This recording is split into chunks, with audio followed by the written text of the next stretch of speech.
Major funding for KPBS Evening Edition has been made possible in part by Bill Howe Family of Companies, providing San Diego with plumbing, heating, and air restoration, flood and remodeling services for over 40 years. Call 1-800-BILL-HOWE or visit billhowe.com. And by the Conrad Trebas Foundation, Darlene Marco Shiley, and by the following.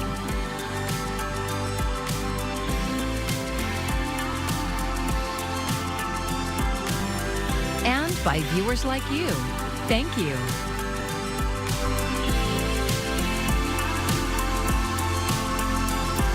The U.S. Secret Service is sharing more details about a suspected assassination attempt. Thanks for joining us. I'm Maya Trabulsi. Federal investigators say they stopped a plot to shoot former President Trump while he played golf yesterday. Brian Abel has the latest developments from Florida.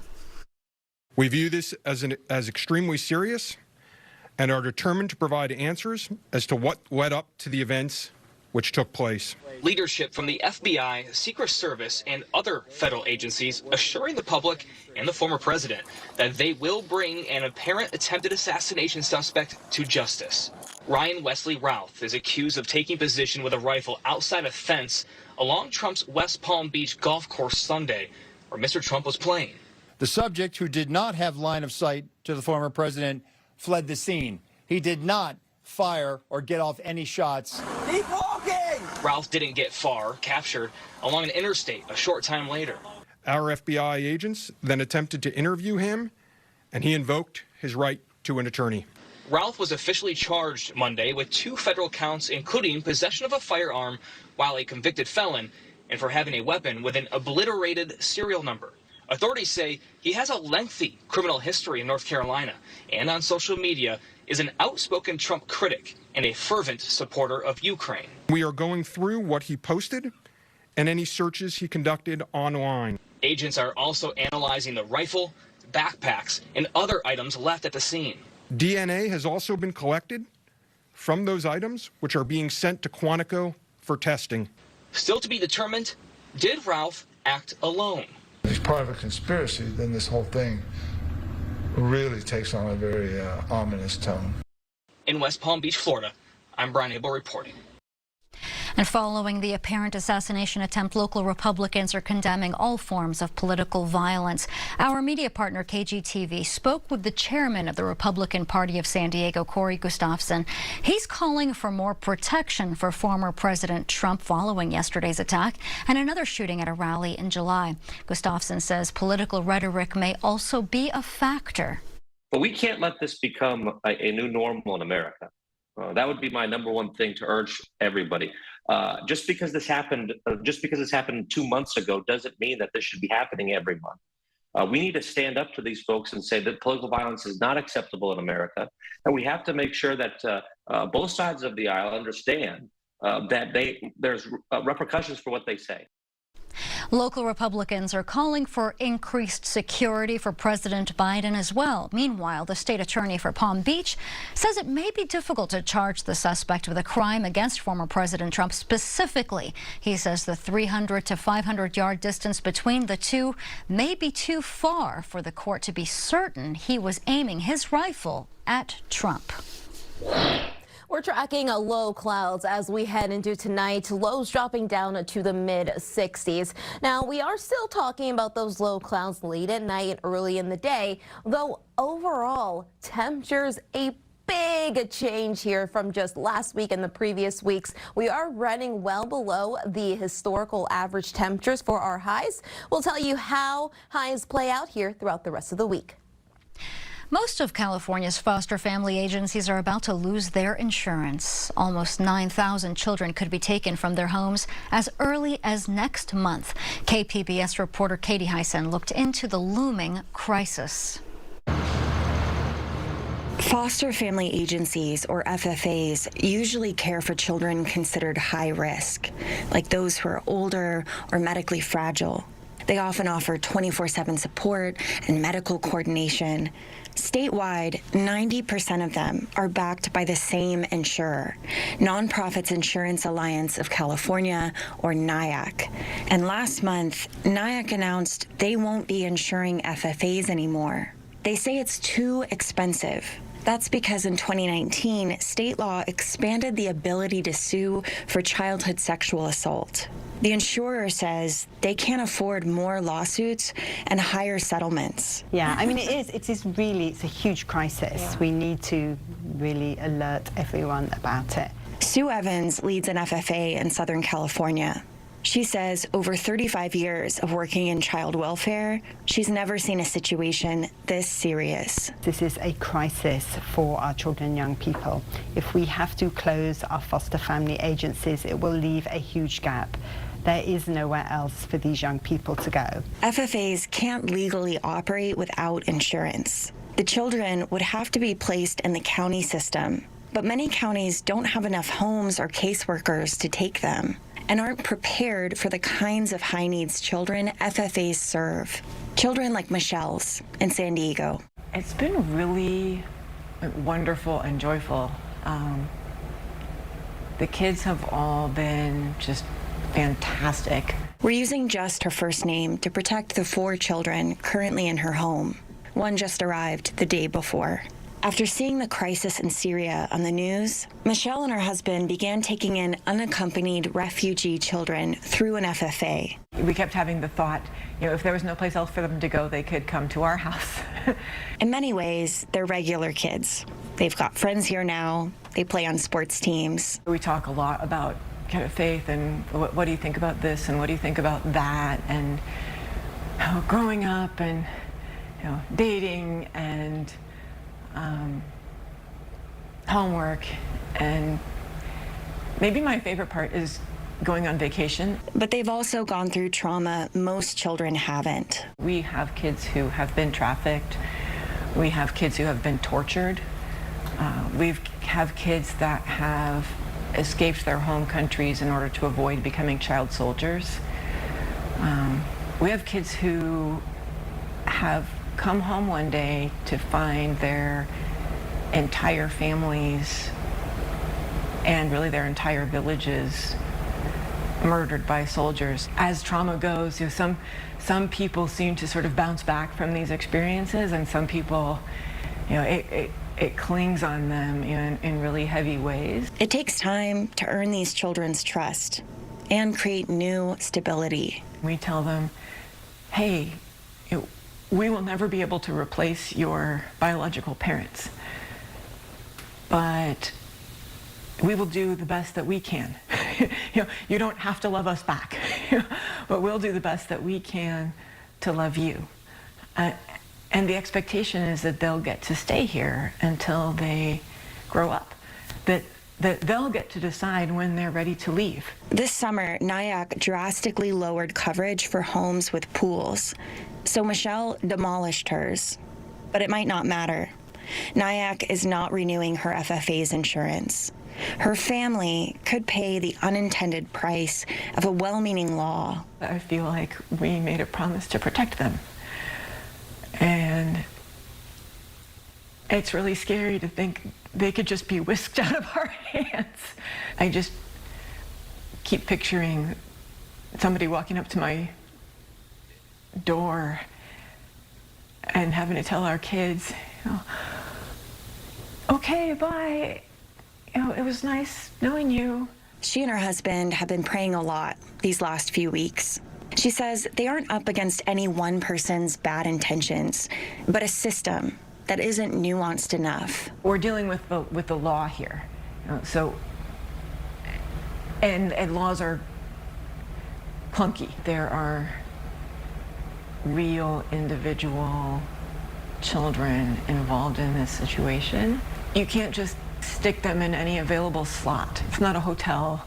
It's not an orphanage. It's not just a place for a kid to sleep for a little while until they grow up. But it's an attempt to give them the closest thing to what they've lost that we can. FFAs are now scrambling for new insurance. But Sue Evans says the options are often twice as expensive and offer less coverage. They're asking elected officials to intervene, and Michelle is asking God. And the calendar is counting down to September 30th. Katie Hyson, KPBS News. Local and state leaders are celebrating a new project aimed to help low-income families and veterans experiencing homelessness in the South Bay. Crews broke ground on the Union Tower project in National City today. The complex will bring 94 affordable housing units near Sweetwater Union High School. With rent in National City being $300 more than the national average, Mayor Ron Morrison told our media partner KGTV it's important to provide this kind of housing.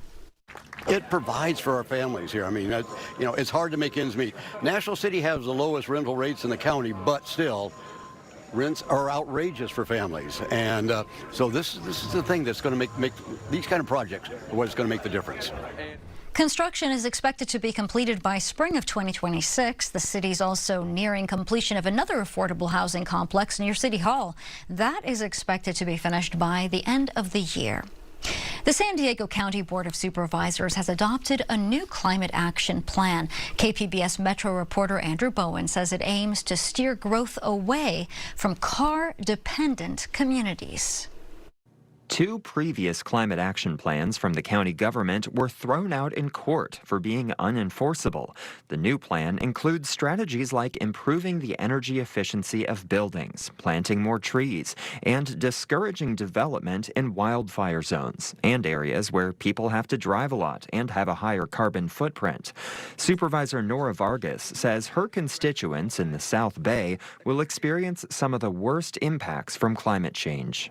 We have had practices such as freeway construction through low-income communities, lack of transportation, green space, and access to quality food that have led to prolonged unhealthy impacts. We have an opportunity to address this historical disinvestment by filling a gap in the climate action plan. The climate plan aims to focus growth in the county's unincorporated areas in places that are VMT efficient. VMT stands for vehicle miles traveled. VMT efficient means areas where people have better access to public transportation and don't have to drive as much. The two Republican county supervisors voted against the climate plan, saying it would leave few options for developers to build housing. We have very, very few areas that are VMT efficient in the unincorporated areas. And then to say they can't be in a high or very high fire risk even narrows that down even further. So this is basically no growth. Supporters of the Climate Action Plan say the county's growth should be happening in cities, not the backcountry, where the risk of wildfires has left many homeowners unable to find home insurance. Andrew Bowen, KPBS News.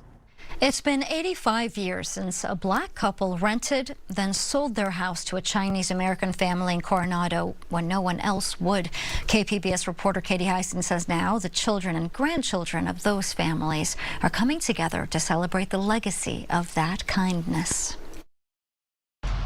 Gus Thompson was born enslaved in Kentucky. After being freed, he bought property in Coronado. When housing became racially restricted there, he was one of the only people willing to rent to non-white people and immigrants, including the Dongs, who eventually bought the house from the Thompsons.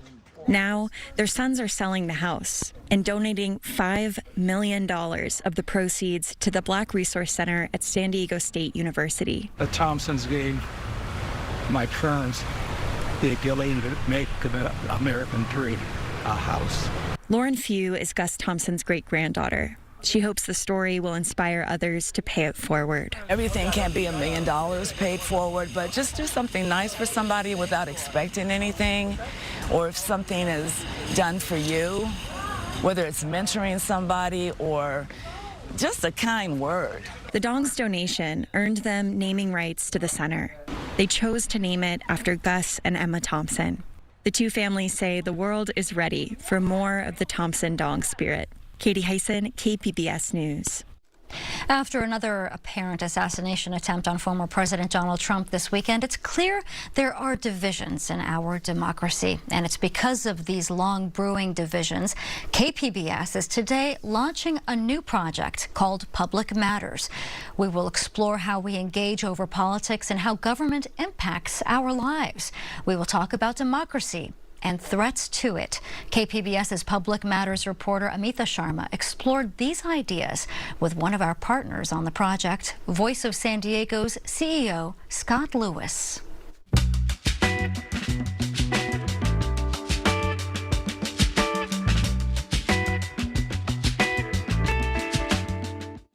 So Voice of San Diego, KPBS, and iNewsSource have entered a partnership to cover what's happening to our democracy. It's called the Public Matters Project.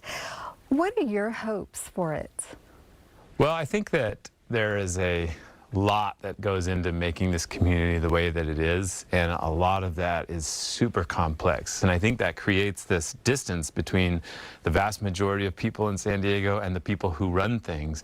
And I see our role as a translator, making all that stuff accessible, because you can't really be involved in your community unless you understand that stuff.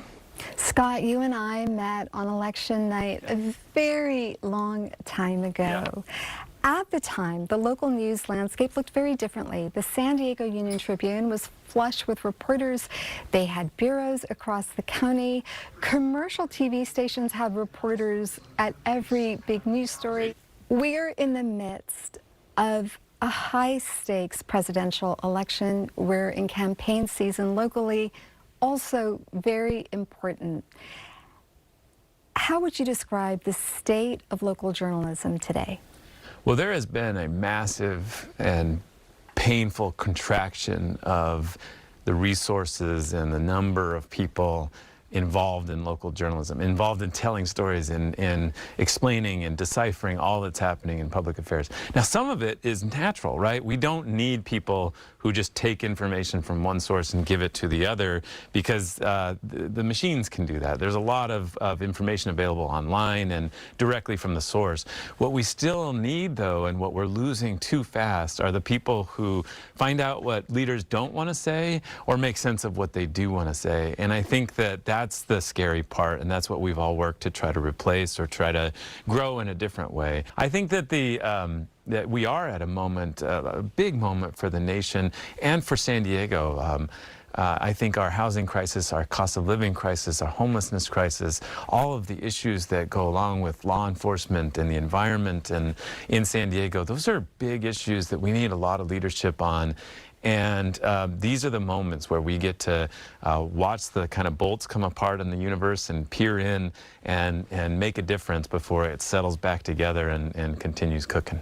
I want to bring this point back, though, to where local journalism is.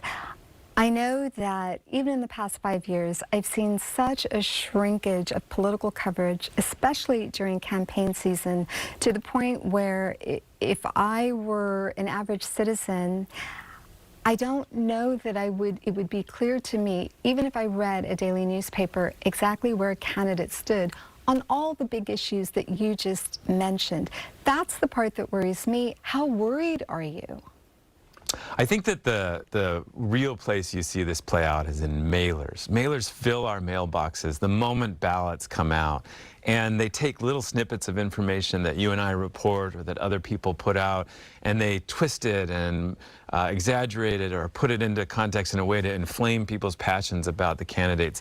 And that's just an awful way to learn about local politics, and yet it's probably responsible for the vast majority of information that people have when they go into the voting booth.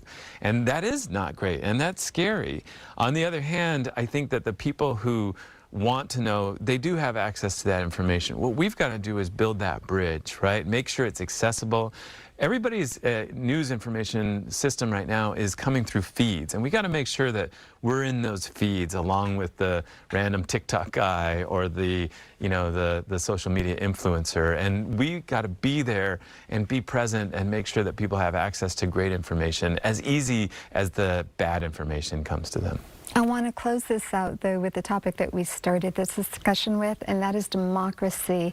So much has been made about how polarized we are as a country. Have you seen any evidence of that division at the local level in San Diego County? Oh, of course. It is really bad. You know, people who used to be friends not talking to each other.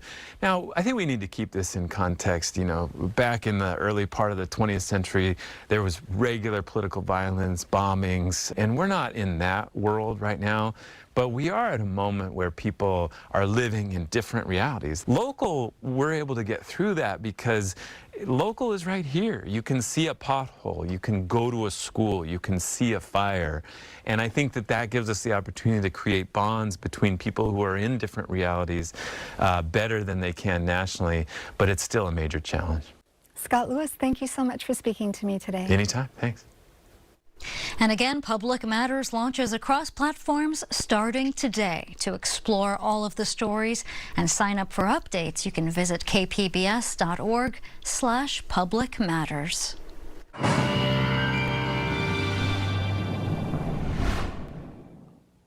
Number one on our weather headlines graphic is the temperatures. We are running well below the historical averages, which is a big change. Basically a 180 from where we were last week and the previous weeks. There is going to be slight chances for showers, mostly there in the mountains and our inland valleys, but overall, most of us are going to be staying dry, albeit a little cooler, with those winds slowing down as we head into the middle of the week. Tonight, still breezy here, especially in areas like Mount Laguna. We're dropping down to a low there of 43. Chilly, not something we've seen in a while here. San Diego 65, Oceanside 58, and Borrego Springs dropping down to the 50s as well as we head into tonight. Now, by tomorrow, we are forecasting highs into the 60s as well as we do head over these next few days. And that's what we're going to be tracking here for the most part as we do head throughout the rest of the week. We are continuing to see highs rise to the 70s there, mostly there along the coast. Borrego Springs at 88. And then Mount Laguna, you're going to be reaching highs in the 50s. So big changes here from just where we were over these previous weeks. Now, we are going to watch for that chance for a few showers here as we do head into the rest of the day here on late Tuesday. Throughout Wednesday, that's going to be our best chance for a few isolated showers, but you'll note that most of that action is further north, right there through the Sierra. And yes, you're even seeing some pinks there. We are tracking some high elevation mountain snow. Now here along the coast, those low clouds break here by Tuesday. 76 here for the high, 75 on Wednesday. We're basically saying the same here throughout the rest of the week. Rinse and repeat, though by Saturday, we're back up to the 80s there. Now further inland, 75 here on Tuesday. Though Wednesday we'll have the clouds similar to the coast. It is going to be a little cooler there. Thursday, Friday, highs in the 70s, though it is going to be much warmer there as we start the weekend. Not the story across the mountains. Highs going to be running in the 50s here all week, so it is going to be a little chilly. And as for the deserts, beautiful, I would say. Highs in the 80s and 90s until we do start to rise again as we do head into Saturday. For KPBS News, I'm meteorologist Bree Guy. I'm Jeff Bennett. Tonight on the News Hour, the Secret Service under new pressure after a second apparent assassination attempt on former President Trump. That's at 7 after Evening Edition on KPBS. Today is Mexican Independence Day. Hispanic Heritage Month is also underway. As KPBS reporter Alexander Wen shows us, San Diego is celebrating with a new exhibit at City Hall. As rancheras music plays in the lobby of City Hall, community members gather to celebrate the exhibit recognizing the Chicano movement in San Diego. The exhibit is especially poignant for City Clerk Diana Fuentes. As the first Latina city clerk for the city of San Diego, this is my first year that I got to put my thumbprint on the archives exhibit. The exhibit features historical images, city records, and documents for a comprehensive view of the Chicano movement in San Diego. What I want people to get is to understand the history that happened in Chicano Park and how that has really just evolved and shaped the history of San Diego. The exhibit is a collaboration with the Chicano Park Museum and Cultural Center.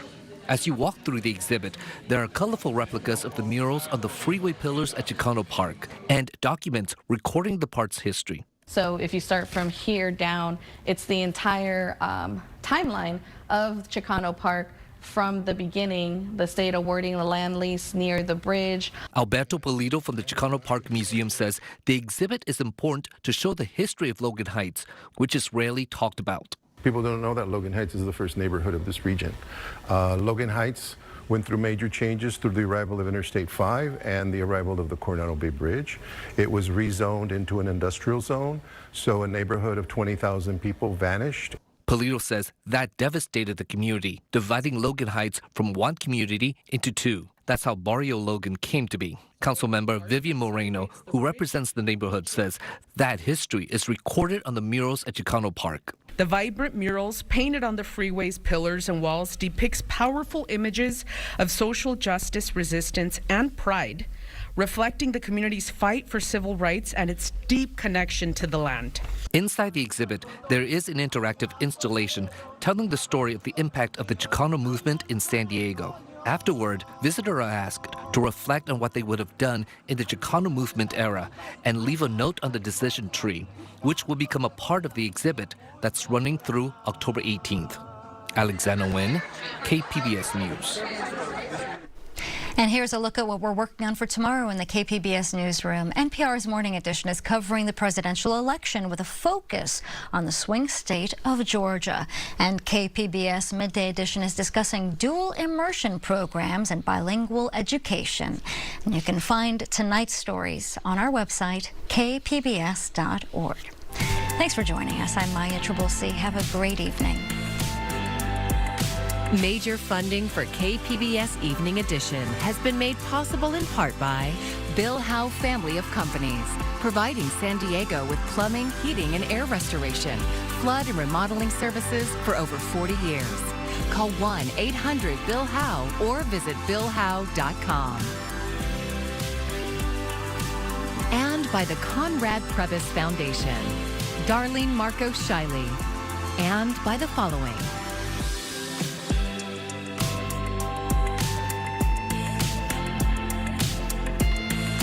And by viewers like you. Thank you.